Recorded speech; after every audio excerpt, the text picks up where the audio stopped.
بسم اللہ الرحمن الرحیم الحمد للہ والصلاة والسلام علی سیدنا محمد وعلى آلہ واصحابہ اجمعین اما بعد فاعوذ باللہ من الشیطان الرجیم بسم اللہ الرحمن الرحیم اہدنا الصراط المستقیم صراط الذین انعمت علیہم صدق اللہ العظیم۔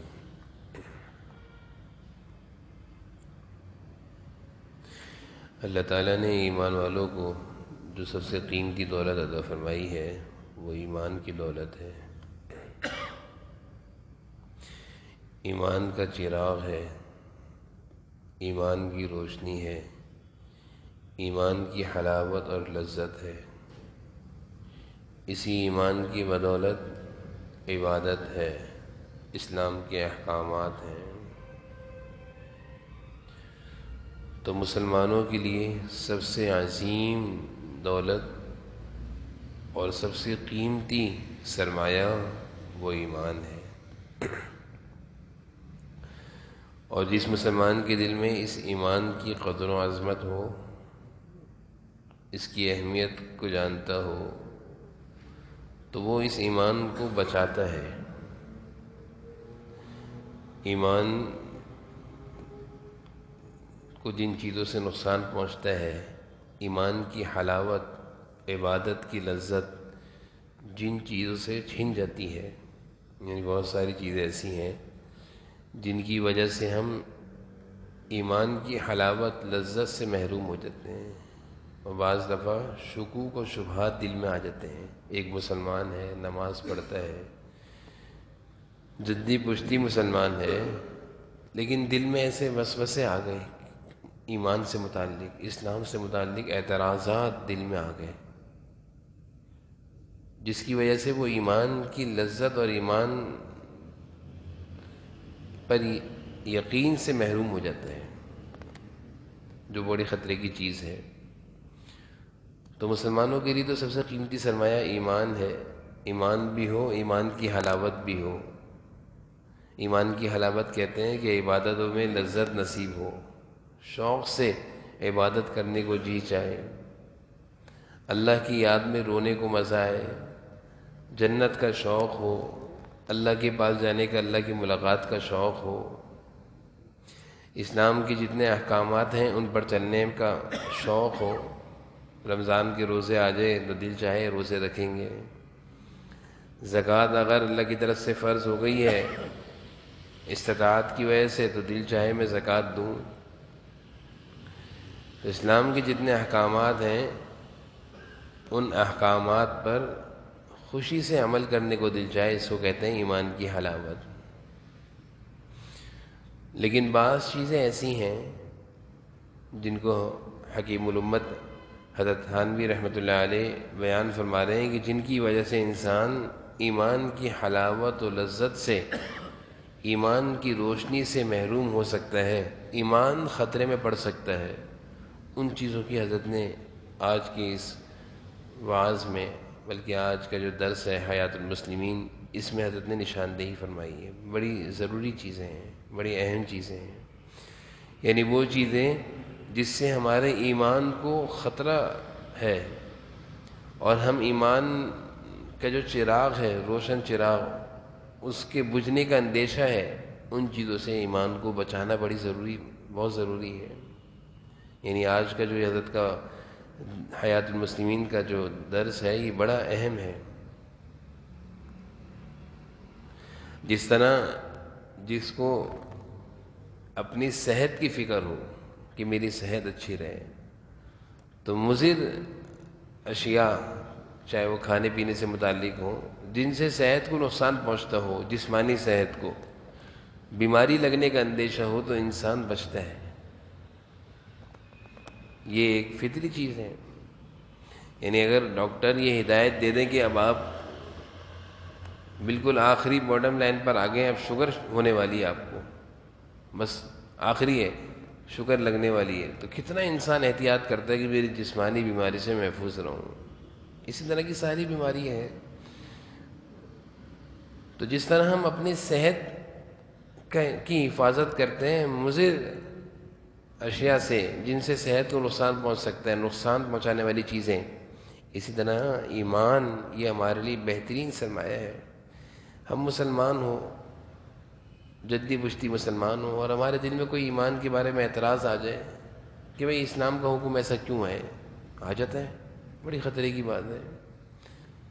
بہت سارے لوگ مسلمان، باپ دادا مسلمان، لیکن سوالات ذہن میں آ جاتے ہیں، اعتراض یہ کیوں آتے ہیں، یہ کہاں سے آتے ہیں۔ حضرت نے آج کے درس میں اس کی وضاحت فرمائی ہے کہ ایسا کیوں ہوتا ہے کہ ایک اچھا خاصا مسلمان ایمان کی طرف سے اس کے دل میں شکوک آ جاتے ہیں، شبہات، اعتراضات، سوالات، احکام اسلام کے بارے میں لوگ پوچھتے ہیں، مسلمان ہیں، پوچھتے ہیں بھئی ایسا کیوں حکم اسلام نے دیا۔ بھئی اللہ کا حکم ہے، مان لو۔ جس اللہ نے ہمیں پیدا کیا، ساری کائنات کو پیدا کیا، ساری انسانیت کو پیدا کیا، وہ اللہ بہتر جانتا ہے ایسا کیوں ہے، ہمیں کیا ضرورت ہے اس بارے میں پوچھنے کی۔ لیکن اتنا سا دماغ ہے، اتنے بڑے کائنات کے بنانے والے اللہ کے پر اعتراض کر رہے ہیں، چھوٹا سا دماغ ہے، بہت ساری چیزیں اس میں تھوڑی آئیں گی۔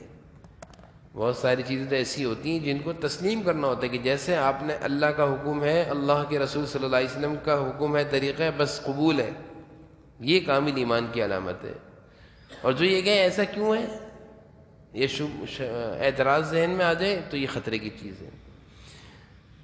حضرت تھانوی رحمۃ اللہ علیہ نے جن چیزوں کے بارے میں نشاندہی کی ہے کہ جن سے ہمارے ایمان کو خطرہ پہنچ سکتا ہے، وہ میں حضرت کی عبارت پڑھ کے سناتا ہوں۔ حضرت فرما رہے ہیں کہ کافر اور گمراہ لوگوں کی مجلس، کافر اور گمراہ، بدعقیدہ، بے دین، گنہگار ایسے لوگوں کی مجلس میں، ان کے جلسے جلوس میں ہرگز شرکت نہ کرو۔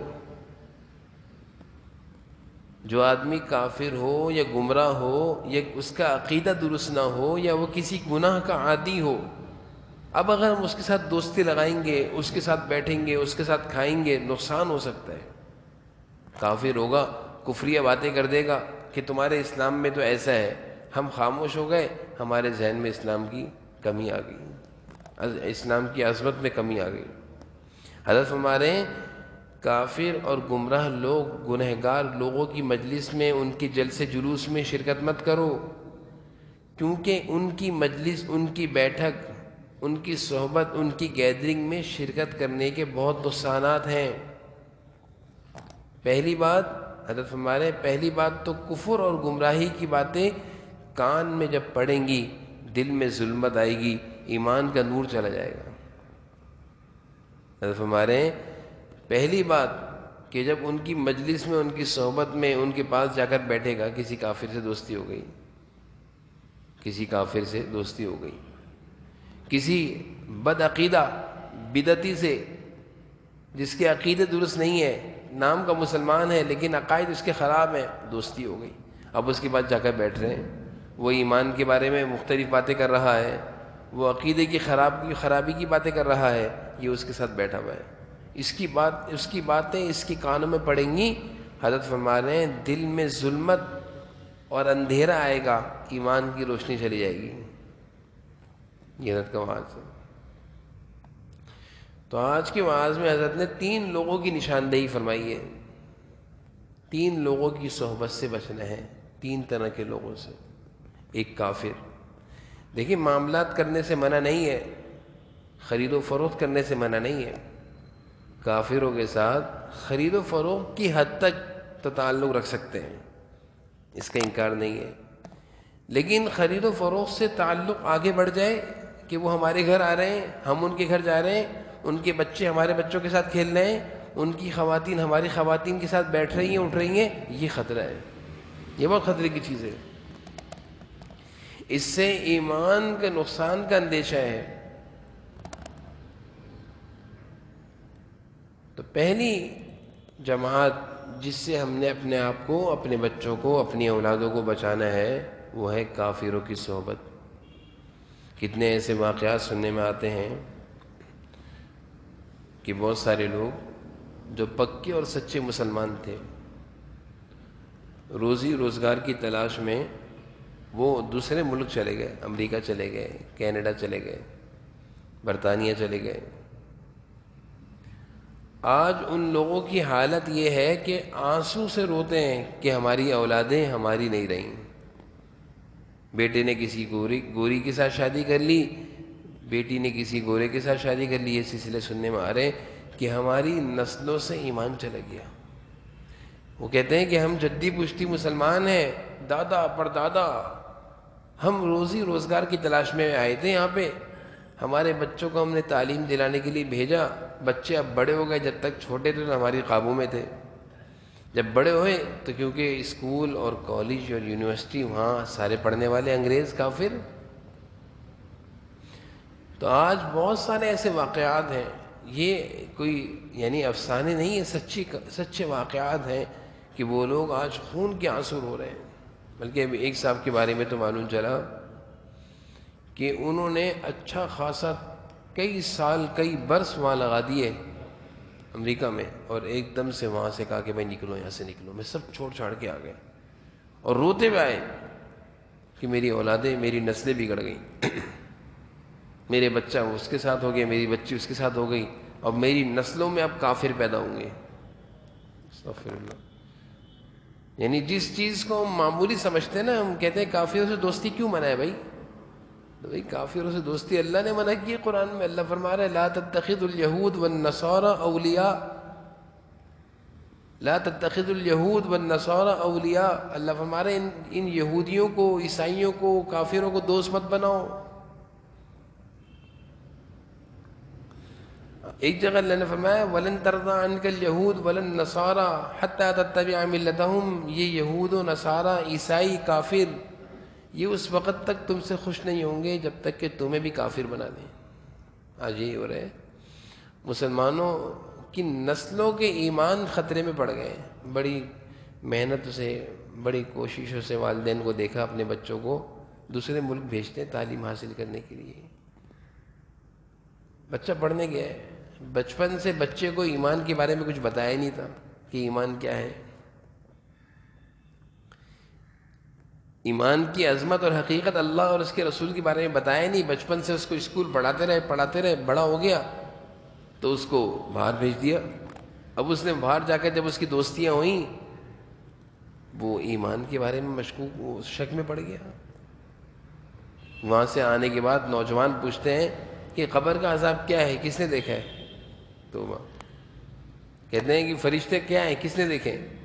بھائی اللہ اور اس کے رسول کا ارشاد ہے، ایمان تو نام ہی اس چیز کا اللہ اور اس کے رسول کی باتوں پر یقین کرنا، دیکھنا کیا ہے؟ دیکھنے کے بعد وہ ایمان بالغیب تھوڑی رہا۔ الذین یؤمنون بالغیب تو یہ ہے کہ غیب پر ایمان لاؤ، یعنی جو چیزیں نہیں دیکھی اللہ اور اس کے رسول صلی اللہ علیہ وسلم کے ارشاد پر ہم یقین کرو کہ جو فرمایا ہے صحیح ہے، میرا دیکھنا ضروری تھوڑی ہے، اللہ اور اس کے رسول کا ارشاد پر یقین ہے ہمیں۔ اب وہ کہتے ہیں، وہاں سے آنے والے لوگ کہتے ہیں کہ بھئی جنت جہنم تو ہم نے دیکھی نہیں ہے، ہم کیسے اس پر ایمان لے آئیں؟ تو بھئی دیکھنا ہمارے لیے کوئی ضروری ہے؟ ایمان تو نام ہی اس چیز کا ہے کہ بن دیکھے ساری چیزوں پر ایمان رکھو۔ یہ کیوں ہوا کہ بچپن سے ہم نے ان کے ایمان اور یقین کو پختہ نہیں کیا، بڑے ہو کر ہم نے ان کو بھیج دیا پڑھنے کے لیے دوسرے ملکوں میں، آج وہ لوگ ایمان کی سرحدوں کو کراس کر رہے ہیں، نکل رہے ہیں۔ اس لیے باہر جانے سے منع نہیں ہے، باہر ملک مجبوری میں جاتے ہیں لوگ، لیکن ہم نے اپنے اکابرین کو، اپنے بزرگان دین کو کبھی کسی کو مشورہ دیتے ہوئے نہیں دیکھا یہ تم باہر چلے جاؤ جہاں پہ کافر ہو، جیسے امریکہ برطانیہ لوگ جاتے ہیں، کبھی کسی کو مشورہ دیتے ہوئے نہیں دیکھا۔ وہ کہتے ہیں میں روٹی، سوکھی روٹی یہیں کھا لو، ہلکا پھلکا تھوڑا بہت یہیں کھا لو، لیکن یہاں پہ مسجدیں بھی ہیں، علماء بھی ہیں، مدرسے بھی ہیں، دینی ماحول بھی ہے، رمضانوں کی موقع پر رمضانوں کی فضائیں ہیں، قربانی کے موقع پر قربانی کی فضائیں، یہ چیزیں وہاں نہیں ہیں۔ تو ہم نے اپنے بڑوں کو کبھی کسی کو مشورہ دیتے ہوئے نہیں دیکھا کہ باہر چلے جاؤ، بلکہ منع کرتے ہوئے دیکھا ہے کہ بھائی نہ جاؤ، یہیں رہو، کیونکہ وہاں جانے کے بعد سب سے بڑی خطرناک چیز جس کی طرف حضرت نشاندہی فرما رہے ہیں کافروں کی صحبت ہے۔ ہاں اگر کوئی ہے، بہت سارے ایسے لوگ بھی ہیں ماشاءاللہ بہت سارے ایسے لوگ ہیں، ایسے گھرانے ہیں جن کے بارے میں سنتے بڑی حیرت ہوتی ہے کہ انہوں نے وہاں جانے کے بعد بھی اپنے آپ پر اپنے بچوں کی سخت نگرانی کری اور مسلسل یہاں پہ علماء سے رابطہ رکھا. اور میں ایسی فیملیوں کو جانتا ہوں جنہوں نے اپنی بچیوں کو روزانہ علماء کے دروس بیانات سنواتے رہے. یعنی ہمارے درس کی بھی ریکارڈنگ ہوتی ہے تو ہمارے درس وہاں بھی جاتے ہیں، تو ایک خاتون اپنی بچیوں کو بٹھا کر سارے درس سنواتی ہیں، ہمارے سارے دروس، کہ بھئی وہاں رہتے ہوئے بھی یہاں سے رابطہ رہے، قرآن اور حدیث سے رابطہ رہے، اللہ اور اس کے رسول سے رابطہ رہے، تو پھر ایمان بچ جاتا ہے. اور اگر وہاں جانے کے بعد اپنے بیٹوں کو اپنے بچوں کو آزاد چھوڑ دیا تو پھر آزادی تو وہاں پہ بھی نقصان دے گی، بلکہ آزادی تو یہاں پہ بھی نقصان دے دے گی. یعنی اگر ہم نے اپنے بچوں کی نگرانی نہ کری تو ہمارے بچے اس ملک کے، اس پاکستان میں بھی محفوظ نہیں ہیں ماحول کی وجہ سے. بلکہ کل اللہ تعالیٰ نے توفیق عطا فرمائی تو اجتماع میں گئے تھے، تو عصر کے بعد ایک بزرگ کا بیان ہو رہا تھا.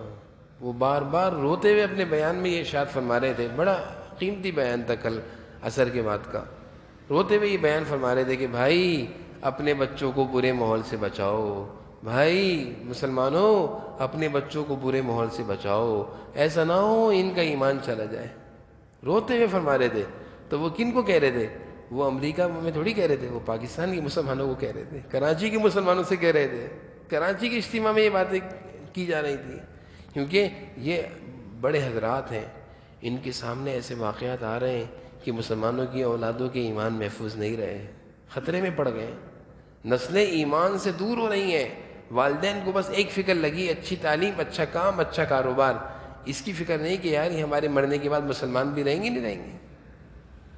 یہ بڑے خطرے کی. تو کل کے بیان میں وہ حضرت جن کا بیان چل رہا تھا بڑے اللہ والے تھے، بڑے درد کے ساتھ بڑے روتے ہوئے بیان بار بار فرما رہے تھے اپنی اولادوں کو برے ماحول سے بچاؤ، برے ماحول سے بچاؤ. بڑی ضرورت ہے اس وقت. تو حکیم الامت حضرت تھانوی رحمۃ اللہ علیہ بھی آج کے اس درس میں یہی ارشاد فرما رہے ہیں کہ گمراہ لوگوں کی صحبت میں پہلی قسم وہ کافر ہیں. دوستیاں نہیں لگانی، اللہ نے منع فرمایا ہے، سخت منع ہے. کبھی بھی دوستی نہ لگائیں، کبھی بھی ان کے ساتھ کھانا پینا نہ کریں، کبھی بھی ان کو اپنے گھر پہ آنے کی دعوت نہ دیں، نہ ان کے گھر پہ جائیں. ہاں ملیں، اچھے اخلاق سے ملیں، اس کا انکار نہیں ہے. کافر سے ملیں، اچھے اخلاق سے ملیں، لیکن گہری دوستیاں اللہ نے منع فرمایا ہے قرآن میں، نہ لگائیں. لوگ کہتے ہیں ارے کافروں سے تو اچھے اخلاق سے پیش آنا چاہیے، تو اس کا انکار تھوڑی ہے. اچھے اخلاق سے ملیں، لیکن گھر پہ بلائیں، کھانوں پہ بلائیں، اپنی بیوی بچوں کو ان کے ساتھ جوڑیں، تو پھر خیر بنا لیں اپنے بیوی بچوں کے ایمان کی. یا تو وہ مسلمان ہو جائے گا یا ہمارے بچے کافر ہو جائیں گے، نعوذ باللہ من ذالک، اللہ حفاظت فرمائے. تو ایمان یہ ہمارے لیے سب سے قیمتی سرمایہ ہے، اس کی بچانے کی ہم نے فکر کرنی ہے، اپنی بھی اپنی اولادوں کی بھی. اور دوسرے لوگ جن سے حضرت بچنے کا فرما رہے ہیں وہ ہیں بد عقیدہ لوگ، جو ایمان والے ہیں، جو مسلمان ہیں، عقیدے درست نہیں ہیں، عقیدے کے خراب ہیں. مثالیں، آپ نماز پڑھ رہے ہیں، آپ کو کہہ دیا آپ کی نماز تو حدیث کے خلاف ہے، حدیث میں تو نہیں آیا، اب آپ پریشان ہو گئے. آپ کو شک میں ڈال دیا کہ آپ جو نماز پڑھ رہے ہیں یہ حدیث کے خلاف ہے، یا آپ جو عمل کر رہے ہیں حدیث کے خلاف ہے. اب ان کا خود تو اس لیے کہا جاتا ہے کہ ایسے لوگوں سے بچنا چاہیے، بلکہ ایسے لوگوں سے بحث بھی نہیں کرنا چاہیے. حضرت منع فرما رہے ہیں کہ بحث و مباحثہ مت کرو، کیونکہ تمہارے پاس علم نہیں ہے. ان کو بولو ہمارے علماء سے ملیں، ہمارے علماء سے بات کریں، ہم سے اس بارے میں بحث نہ کریں. یہ حضرت کی ہدایت ہے، نصیحت ہے. ہمیں کچھ پتہ نہیں ہوتا، بہت سارے سیدھے سادے مسلمان کسی بد عقیدہ آدمی کی باتوں میں آ جاتے ہیں کہ اس نے کہا تھا تم یہ غلط کر رہے ہو، میں نے کرنا چھوڑ دیا.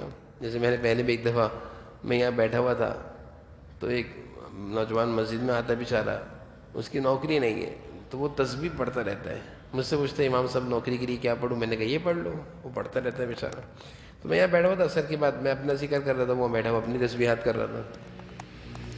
اتنے میں ایک آدمی آیا، اس نے اس کے برابر میں نماز پڑھی، اور نماز کے بعد اس سے کہا یہ تسبیح کیا پڑھ رہے ہو تم؟ اس نے کہا بھائی میں یہ تسبیح میں اس نے درود شریف یا تسبیحات کر رہا ہوں، کچھ بھی بتایا اس نے. تو اس آدمی نے، میں دیکھتا رہا، اس سے کہا یہ تو غلط ہے، تسبیح پڑھنا بدعت ہے، یہ تو غلط ہے، حدیث میں تو نہیں آیا. اس طرح کی اس سے کچھ باتیں کریں. اس بیچارے نے تسبیح لی اور جیب میں رکھی یوں بیٹھ گیا، تسبیح پڑھنا چھوڑ دی. جب وہ آدمی چلے گیا میں نے اس کو بولا، میں نے کیا ہو گیا؟ کہہ رہے امام صاحب مجھ سے کہہ کر کے تم غلط کر رہے ہو، ثواب کی بجائے گناہ کما رہے ہو. تو میں نے کہا بھائی میں نے تم سے کہا پڑھتے رہو، اگر گناہ ہوتا غلط ہوتا تو میں منع کر دیتا. کہہ رہا ہوں مجھے شک میں ڈال کے چلا گیا. میں نے کہا نہیں آپ پڑھیں. حضرت ابو ہریرہ تو اتنے سارے دانے رکھتے رہتے، کھٹلی کے دانے، اس پہ پڑھتے رہتے تھے درود شریف تسبیحات. تھیلا تھا، گڈنیاں اس میں پڑھا کرتے تھے. تو یہ لوگ صحابہ سے وہیں نکل گئے. یہ ہیں بدعقیدہ لوگ جن سے خطرہ ہے ہمارے ایمان کی کمزوری کا. اس لیے ان سے بحث بھی نہیں کرنی. اگر ہم بحث کریں گے تو علم کی کمی کی وجہ سے ہم ان کی باتوں پر یقین کر بیٹھیں گے اور ہم اپنے علماء سے بدظن ہو جائیں گے اور جو ہم کر رہے ہیں اس سے ہٹ جائیں گے. اس لیے سب سے بہتر راستہ حکیم محمد تھانوی رحمۃ اللہ علیہ فرمانے کہ بھائی ان سے یہ کہو کہ مجھے اس بارے میں اتنی معلومات نہیں ہے، آپ ہمارے علماء سے بات کر رہے ہیں. تو علماء ان کو اچھے طریقے سے سمجھا دیں گے علم کی روشنی میں. تو دوسری قسم حضرت فرما رہے ہیں بد عقیدہ لوگ جن کے عقیدے، جن کے مسائل درست نہیں ہیں، وہ ہمیں شک میں ڈال سکتے ہیں. ان سے بھی احتیاط کرنی ہے. یعنی ہم سے کوئی دین اور ایمان اور اسلام کے احکام کے بارے میں بحث کرے کہ تم ایسا کیوں کرتے ہو، اتنی رکعتیں کیوں پڑھتے ہو، ایسا کیوں کرتے ہو، تمہیں ہمیں اس بارے میں زیادہ معلومات نہیں، ہم نے اپنے علماء سے سنا ہے، آپ ان سے بات کر لیں. یہ عافیت کا راستہ ہے. اور تیسری چیز، تیسرے لوگ جن سے حضرت نے منع فرمایا ہے وہ ہیں کسی گناہ میں مبتلا. یعنی مثال ہے ایک آدمی سود کا کام کرتا ہے، اس سے ہماری دوستی ہو گئی، اس کے ساتھ جب ہم اٹھے بیٹھیں گے تو ہمارے اندر سے اللہ تعالیٰ کا جو ایک حکم ہے سود کی لعنت، اس کی کمی آ جائے گی دل میں. یعنی اس لعنت کی کمی آ جائے گی. یعنی اس کی طرف سے جتنی نفرت ہونی چاہیے اس نفرت میں کمی آ جائے گی، کیونکہ سودی آدمی کے ساتھ بیٹھ رہے ہیں. وہ کہے گا ارے سود میں تو سالوں سے کہہ رہا ہوں مجھے تو کوئی نقصان نہیں ہوا. تو ہمارے دل میں اچھا ہم نے تو سنا سود سے نقصان ہو جاتا ہے، ہم کہیں گے اچھا نقصان نہیں ہوتا. تو کیا ہوا، سود سے جتنی نفرت ہونی چاہیے تھی اس گنہگار آدمی کے ساتھ بیٹھنے سے اس نفرت میں کمی آ گئی. تو خطرے کی چیز ہے. میں نے مثال دی ہے، کوئی بھی گناہ لے لیں، رشوت ہے، جھوٹ ہے.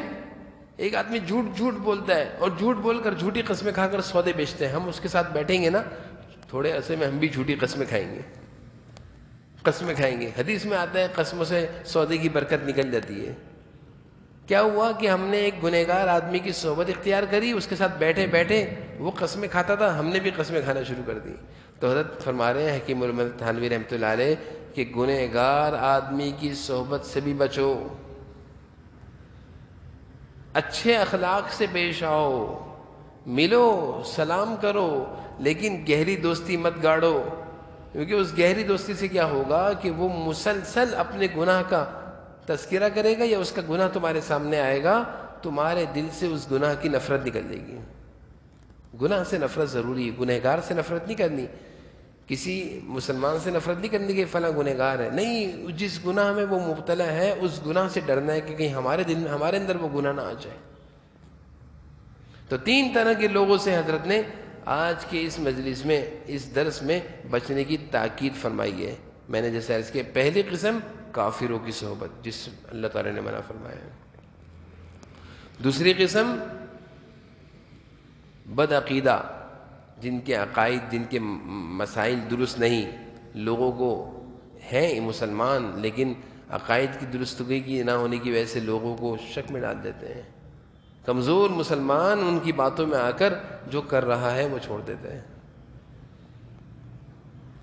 اور تیسری قسم گنہگار، فاسق و فاجر مسلمان کہ جو کسی خاص گناہ میں مبتلا ہے، ان کی صحبت سے کیا ہوگا کہ اس گناہ کی نفرت ہمارے دل میں کم نہ ہو جائے. گناہ سے نفرت ضروری ہے. سود ایک لعنت ہے، مثال دے رہا ہوں، رشوت ایک لعنت ہے، جھوٹ ایک لعنت ہے، نماز کا چھوڑنا ایک بہت بڑا گناہ ہے. ایک بے نمازی سے ہماری دوستی ہو گئی, ہم اس کے ساتھ بیٹھے ہوئے, اذان کی آواز آئے گی, اس پر تو کچھ نہیں ہوگا. ہمارے دل میں اذان کی آواز کی اہمیت ہوگی, لیکن اس کے ساتھ بیٹھنے سے کیا ہوگا, ہم بھی بیٹھے رہیں گے, ارے چھوڑو بعد میں پڑھ لوں گا نماز. تو کیا ہوا, نقصان ہو گیا. گنہگار سے دوستی لگانے کا نقصان ہو گیا کہ جو ہم نماز کی اذان کے بعد مسجد کے لیے بھاگتے تھے, اس کی صحبت میں بیٹھنے سے وہ تو گیا نہیں, ہمیں بھی بٹھا لیا, بیٹھے رہو بعد میں پڑھ لینا. یہ ہوتا ہے نقصان گنہگار کی صحبت. تو میں نے جیسے بار بار عرض کیا کہ کافر ہو یا بد عقیدہ ہو یا گنہگار ہو, ان سے اچھے اخلاق سے پیش آنا ہے, سلام دعا رکھنی ہے, لیکن گہری اور گاڑی دوستیاں نہیں گاڑنی. اپنے بچوں کو بچانا ہے, اپنے آپ کو بچانا ہے, اپنی نسلوں کو بچانا ہے, کہ کہیں ہمارا ایمان خطرے میں نہ پڑ جائے. تو حضرت کا یہ جو درس ہے, اس درس میں آج کی جو اہم بات ہے وہ ہے کہ ایمان سب سے قیمتی سرمایہ ہے. یہ ایمان کن چیزوں سے خطرے میں پڑ سکتا ہے, اس ایمان کو کن چیزوں سے نقصان ہو سکتا ہے, حضرت نے آج کے درس میں ان 3 چیزوں کا نشاندہی فرمائی ہے. خدا را ان 3 چیزوں سے, ان 3 لوگوں کی صحبت سے اپنے آپ کو بھی ہم بچائیں, اپنی اولاد و نسلوں کو بچائیں. اور دوستیاں اللہ والوں سے لگائیں, مسلمانوں سے, پکے ایمان والوں سے لگائیں, نیک لوگوں سے لگائیں, اچھے لوگوں سے لگائیں, دیندار لوگوں سے لگائیں. ضروری تھوڑی ہے کہ عالم, بھائی ایک آدمی اچھا دیندار نمازی ہے, اچھی باتیں کرتا ہے, اس سے دوستی لگائیں, اس کے ساتھ بیٹھیں. لیکن ایک آدمی اگر کسی گناہ میں مبتلا ہے, اس سے بچیں. تو یہ حضرت نے آج کے واعظ میں ہمیں خاص ہدایت دی ہے. اور حضرت نے فرمایا کہ ان سے بچنے کا ایک ہی راستہ ہے, وہ ہے اپنے علماء کی طرف ان کو کہہ دو کہ بھئی ہمارے علماء سے آپ بات کر لیں, ہم اس بارے میں کوئی بحث نہیں کر سکتے. ہمارے علماء دین پر اعتماد, جتنے آج کے دور میں یہ جو مختلف قسم کے فتنے اٹھ رہے ہیں, دین بھی ہے, مسلمان بھی کہتے ہیں اپنے آپ کو, اور خاص طور پر میڈیا پر آتے ہیں, جتنے فتنے اٹھ رہے ہیں جو ایمان کے بارے میں شکوک ڈالتے ہیں, شک ڈالتے ہیں, لوگوں کے ایمان کو کمزور کر رہے ہیں, کہتے ہیں ہم تو مسلمان ہیں. یہ سارے فتنے کے جو بڑے ہیں, یہ صرف ایک بات کہیں گے کہ علماء ایسے ہیں, علماء ایسے, علماء سے دور کریں گے. جیسے مشرکین حضور اکرم صلی اللہ علیہ وسلم سے دور کرنا چاہتے تھے, تو یہ جتنے فتنے آج کے دور میں اٹھتے ہیں یہ علماء سے دور کریں گے, کیونکہ ان کو پتہ ہے کہ علماء ان کی صحیح رہنمائی کریں گے قرآن و حدیث کی روشنی میں. ہماری دکان نہیں چلے گی, تو اپنی دکان کو بچانے کے لیے علماء سے نفرت کراؤ, علماء کے قریب نہ جانے دو. تو اس لیے سارے فتنوں سے بچنے کا واحد حل, ان کی صحبت سے بچیں, ان کی باتیں بھی نہ سنیں. حکیم الامت تھانوی رحمۃ اللہ علیہ ایک جگہ فرما رہے تھے, ان کی حضرت کی آواز میں پڑھا کہ ان کی تقریریں بھی نہ سنو, ان کی کتابیں بھی نہ پڑھو, تاکہ نقصان نہ ہو جائے. جو کتاب ہاتھ میں آئے پہلے کسی عالم دین سے پوچھو کہ یہ کتاب صحیح ہے, اس کے پڑھنے میں میرے ایمان کو نقصان تو نہیں پہنچے گا, پھر پڑھو. کوئی تفسیر ہاتھ میں آ گئی, پہلے کسی عالم دین سے پوچھے کہ یہ تفسیر صحیح ہے, لکھنے والے صحیح ہیں, میں پڑھ سکتا ہوں. ایسا تو نہیں ہے کہ اس پڑھنے کے بعد میرے ایمان میں کمی آ جائے. اس لیے ہر ایک کی تقریر بھی نہیں سننی چاہیے, ہر ایک کا وعظ بھی نہیں سننا چاہیے, ہر ایک کی کتاب بھی نہیں پڑھنی چاہیے. علماء دین سے مشورہ کر لینا چاہیے. آج کل تو ہر ایک ہی تفسیر لکھ رہے ہیں, نہ عالم ہیں, نہ مفتی ہیں, نہ قرآن و حدیث کی علوم آتے ہیں, تفسیر لکھ رہے ہیں. تو اس سے کیا ہوتا ہے, گمراہی پھیلتی ہے. اللہ تعالیٰ ہمیں حضرت کی جو آج کی نصیحتیں ہیں, آج کا جو وعظ ہے, اس پر عمل کرنے کی توفیق نصیب فرمائے. وآخر دعوانا الحمد للہ رب العالمین والعاقبۃ للمتقین والصلاۃ والسلام علی سیدنا محمد. اللہم صلی علی سیدنا مولانا محمد وعلی آل سیدنا. یا اللہ آپ کی توفیق سے جو کچھ باتیں کہیں سنی اس پر ہمیں عمل کی توفیق نصیب فرما دیجیے. یا اللہ دین کی سمجھ, دین کے مطابق, شریعت کے مطابق, سنتوں کے مطابق زندگی گزارنے کی توفیق نصیب فرما دیجیے. اللہ جن باتوں سے ہمارے ایمان کو خطرہ ہے, ہمارے ایمان کو نقصان پہنچ سکتا ہے, اور ہم ایمان کی حلاوت اور لذت سے محروم ہو سکتے ہیں, ان سارے باتوں سے, ان سارے لوگوں کی صحبتوں سے, دوستیوں سے ہماری حفاظت فرما. ہماری اولاد و نسلوں کی حفاظت, برے ماحول سے, جس ماحول سے ایمان کو خطرہ نقصان ہو سکتا ہے، اللہ اس برے ماحول سے ہم سب کی، ہماری اولاد و نسلوں کی، سارے مسلمانوں کی اولاد و نسلوں کی حفاظت فرما۔ اللہ ایمان کی حفاظت فرما، عافیت نصیب فرما، عافیت نصیب فرما۔ اللہ دین کے مطابق، شریعت کے مطابق زندگی گزارنے کی توفیق نصیب فرما۔ اے اللہ ایمان ہم سب کے لیے بہترین سرمایہ ہے، اس سرمایہ کی قدردانی کی توفیق نصیب فرما، اس سرمایہ کو بچانے کی فکر نصیب فرما، اس سرمایہ کو یا اللہ اس ایمان کے عظیم سرمایہ کو بچا کر یا اللہ لے جانے کی توفیق نصیب فرما۔ اللہ ہم سب کو اس ایمان کی فکر نصیب فرما۔ اے اللہ ہر طرح کے فتنوں سے ہم سب کی حفاظت فرما، ہماری نسلوں کی اولادوں کی حفاظت فرما، ہر طرح کی عافیت اور خیر نصیب فرما، ہر طرح کے غم اور دکھ اور صدموں سے حفاظت فرما، ہر طرح کی بیماریاں پریشانیوں کو دور فرما، ہم سب کو اور ہم سب کے گھر والوں کو، ہم سب کے والدین کو بہترین صحت و عافیت نصیب فرما، اہل و عیال کو بہترین صحت و عافیت نصیب فرما، ہر طرح کی پریشانیوں سے، بیماریوں سے، نقصانات سے، حادثات سے اللہ ہم سب کی حفاظت فرما، عافیت کاملہ نصیب فرما دیجیے۔ اے اللہ عافیت کاملہ نصیب فرما دیجیے۔ ربنا آتنا فی الدنیا حسنۃ وفی الآخرۃ حسنۃ وقنا عذاب النار۔ صلی اللہ تعالی علی النبی الکریم وعلی آلہ وصحبہ برحمتک یا ارحم الراحمین۔